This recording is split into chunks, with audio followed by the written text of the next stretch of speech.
As my plane descended, the view of Cape Town from above was breathtaking. The city lay spread out like a colourful tapestry bordered by the deep blue of the ocean.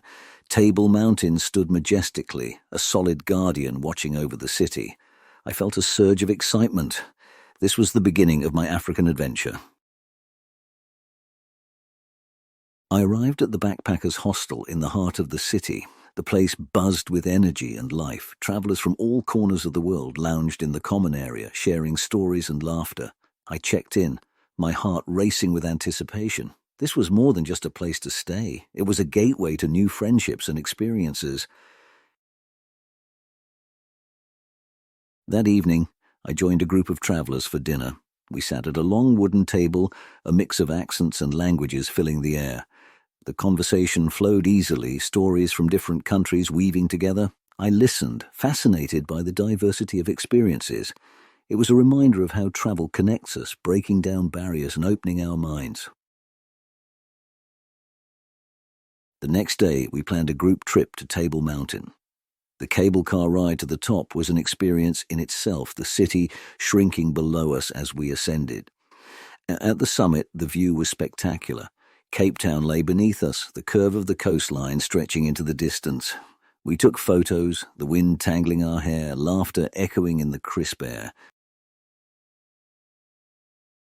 Our next stop was Robben Island. The ferry ride was a journey through history. As we toured the prison where Nelson Mandela was held, the guide's words painted a vivid picture of the past. The small cell, the limestone quarry, these were stark reminders of the struggle for freedom. It was a profound experience, leaving us in quiet reflection. The V&A waterfront was a contrast to the solemnity of Robben Island. The area was alive with music, shops and restaurants. We strolled along the harbour, watching street performers and browsing through local crafts. The smell of food from the various eateries tempted us, and we ended up trying some local dishes. The flavours were new and exciting, a delicious exploration of South African cuisine. On my third day, I decided to explore the city alone. I wanted to feel the pulse of Cape Town, to see it through my own eyes. I walked through the streets, the sounds of the city filling my ears.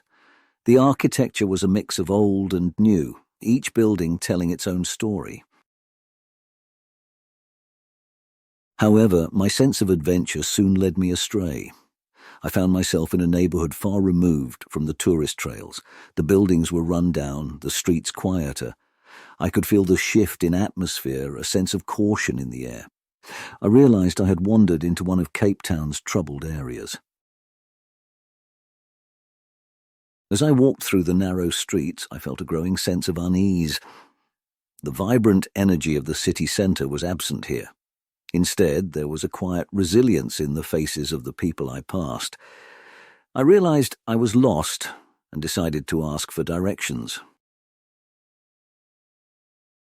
That's when I met Thabo.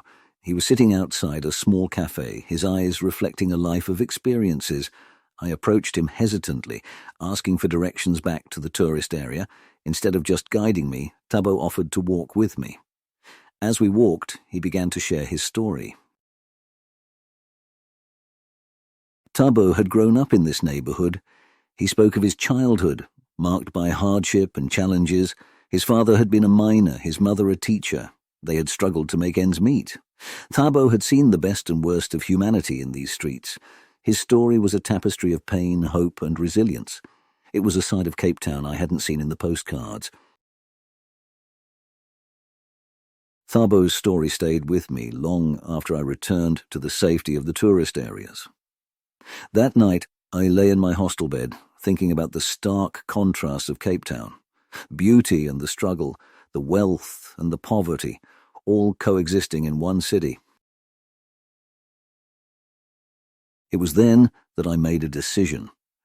I wanted to explore more of Africa, to understand its diverse stories and landscapes. The next day, I went to a local dealership and bought a four-wheel drive. It was a sturdy vehicle, capable of handling the rugged terrains of Africa. As I signed the papers, I felt a mix of excitement and nervousness. This was more than a purchase. It was a commitment to a journey of discovery. Before leaving Cape Town, I decided to take a detour to Jeffreys Bay, known for its world-class surfing. The ocean was a different kind of wilderness, and I wanted to experience its power. Surfing at Jeffreys Bay was exhilarating. The waves were like liquid mountains, challenging and unpredictable. I met fellow surfers, each with their own story of what brought them to these waves. We shared tips and stories, the camaraderie of surfers uniting us. With my four-wheel drive packed, I was ready to leave Cape Town. 2 travellers from the hostel, Anna from Germany and John from the USA, decided to join me. We were a trio of adventurers, each seeking something different from this journey. As we drove out of Cape Town, I looked back at the city one last time. It had given me more than just memories. It had given me a new perspective, a deeper understanding of the complexities of life. The road to Namibia stretched before us, a ribbon of possibilities. We were heading into the unknown, and I couldn't wait to see what adventures awaited us.